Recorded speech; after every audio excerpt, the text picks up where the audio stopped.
Hey guys, Marcel here from theScore eSports. I talked to Darshan, top laner of CLG right now. You had a pretty crazy game, I think, against RNG. They were undefeated, but you just, you just stomped them, right? Or how did that game go?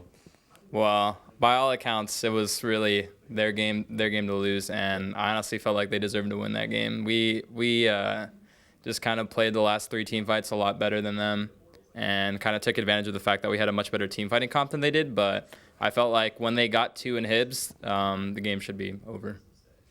Yeah, that should be over. So, talking about top lane a bit more, Echo versus Poppy versus Maokai. What's your take on that, right? The casters are talking, yeah, Poppy should win, and then, no, Echo should win this matchup. Like, what's your take on the top lane meta right now? And, I mean, you've shown that you're comfortable with all three champions, right?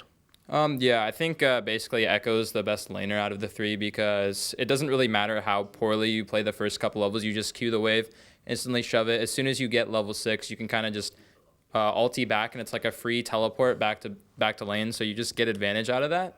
And then Poppy and Maokai are kind of like, okay, I want to scale and be better for team fights. So it's kind of just your preference.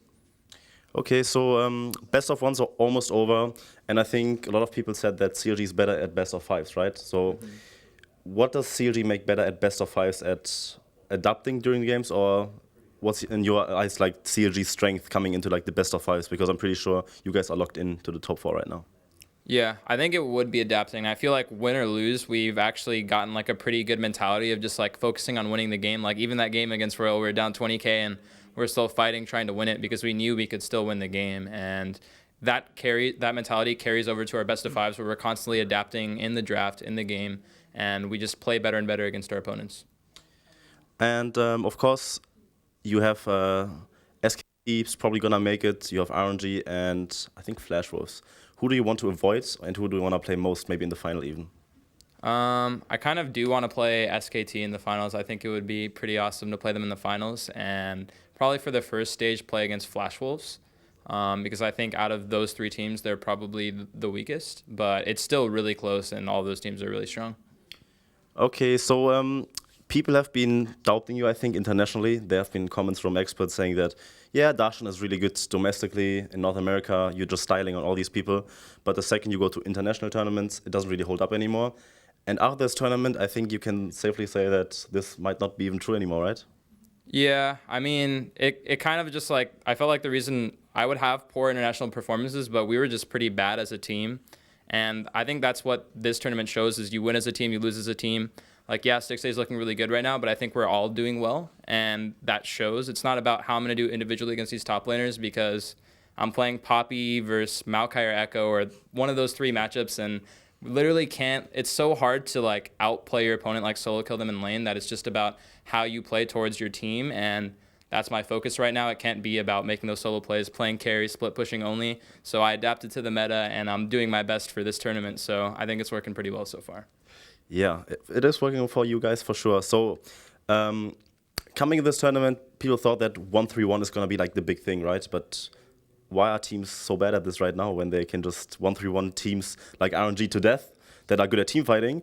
But suddenly everyone is just team fighting and everyone thinks, yeah, Clown Fiesta, but this tournament has been all about team fighting, right? So CLG, known as a split push team, is like, what's your take? Like, did you just adapt to the meta? Like, did people just drag you to their meta kind of during those 4 days of play? Or is it just how the meta is being played right now? And yeah.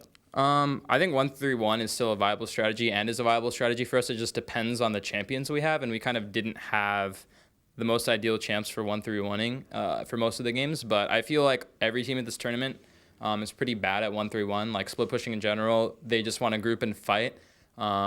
In our game against SKT, Duke could have just backdoored the whole Nexus instead of just TPing in, but he chose to fight. Same thing with RNG when we won down 20K. They didn't have to fight us.